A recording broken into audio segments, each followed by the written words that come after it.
দাঁত ব্রাশ করার পরেও মুখে দুর্গন্ধ হয় কেন? সকাল ও রাতে নিয়ম মেনে দাঁত ব্রাশ করেন প্রায় সবাই। প্রতিদিন অন্তত দুবার দাঁত ব্রাশ করা মুখের স্বাস্থ্য ভালো রাখার অন্যতম প্রধান উপায়। কিন্তু তারপরও অনেকের মুখে দুর্গন্ধ হয়। দাঁতের বিশেষজ্ঞদের মতে হ্যালিটোসিস বা মুখের দুর্গন্ধের পেছনে এমন কিছু কারণ আছে যা কেবল দাঁত ব্রাশ করে দূর করা সম্ভব নয়। তাহলে এর থেকে মুক্তির উপায় কি?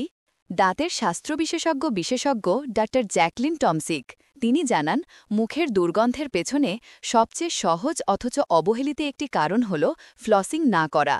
ফ্লসিং হল দাঁত ব্রাশ করার পরেও দাঁতের ফাঁকে যে ময়লা ও ব্যাকটেরিয়া জমে থাকে তা পরিষ্কার করার জন্য পাতলা সুতো ব্যবহারের করা।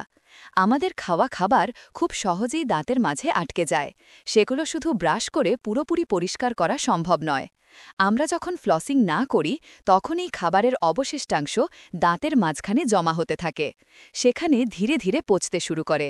এই পচন প্রক্রিয়া হয় কয়েক দিন ধরে, আর এটি নিঃশ্বাসে দুর্গন্ধের একটি অন্যতম কারণ।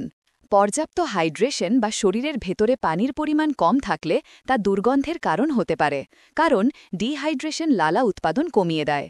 যদি শুধু ব্রাশ করে মুখের দুর্গন্ধ থেকে মুক্তি না পান, তবে এর একটি সহজ ও কার্যকর সমাধান হল দিনে একবার ফ্লস করা। বিশেষজ্ঞদের পরামর্শ হল নিয়মিত ব্রাশের মতো ফ্লসিং করা, কারণ এটি এমন সব জায়গায় পৌঁছায় যেখানে ব্রাশের ব্রিসেল পৌঁছাতে পারে না। সাধারণ ফ্লস হোক বা ওয়াটার ফ্লসার, যে কোনো ধরনের ফ্লসিং ব্যবহার করা যায়। মূল কথা হল নিয়মিত ব্যবহার করা।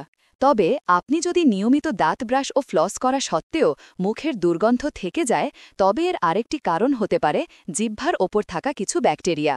কিছু সালফার উৎপাদনকারী ব্যাকটেরিয়া জিভের ওপর ও গলার পেছনে দ্রুত বৃদ্ধি পায়। এই ব্যাকটেরিয়াগুলো খাবারের প্রোটিন দ্রুত ভেঙে দুর্গন্ধযুক্ত অণু ছড়ায়।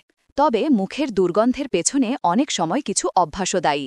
পর্যাপ্ত হাইড্রেশন বা শরীরের ভেতরে পানির পরিমাণ কম থাকলে তা দুর্গন্ধের কারণ হতে পারে, কারণ ডিহাইড্রেশন লালা উৎপাদন কমিয়ে দেয়। গবেষণায় দেখা গেছে নিয়মিত কফি পানও এই সমস্যাকে আরও বাড়াতে পারে, কারণ ক্যাফেন লালা উৎপাদন কমিয়ে মুখ শুষ্কা করে তোলে।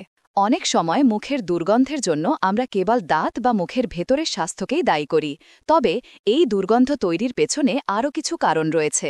রসুন বা পেঁয়াজের মতো তীব্র গন্ধযুক্ত খাবার খাওয়ার কারণে মুখে দুর্গন্ধ হয়। এজন্য নিয়মিত ফ্লসিং ও জিহ্বা পরিষ্কার করাও জরুরি। পাশাপাশি পর্যাপ্ত পানি পান করে মুখকে হাইড্রেশনের মাধ্যমে আর্দ্র রাখা এবং দুর্গন্ধ সৃষ্টিকারী খাবার ও ধূমপান ত্যাগ করাও প্রয়োজন। আর মুখের দুর্গন্ধের মূল কারণ খুঁজে বের করতে পারলেই এই সমস্যা থেকে মুক্তি পাওয়া সম্ভব। সূত্র: লাইফ সায়েন্স হেলথ লাইন, গ্রন্থনা অধ্যক্ষ মহসিন আলী আঙুর, সম্পাদক ও প্রকাশক মুজিবনগর খবর.com, মেহেরপুর।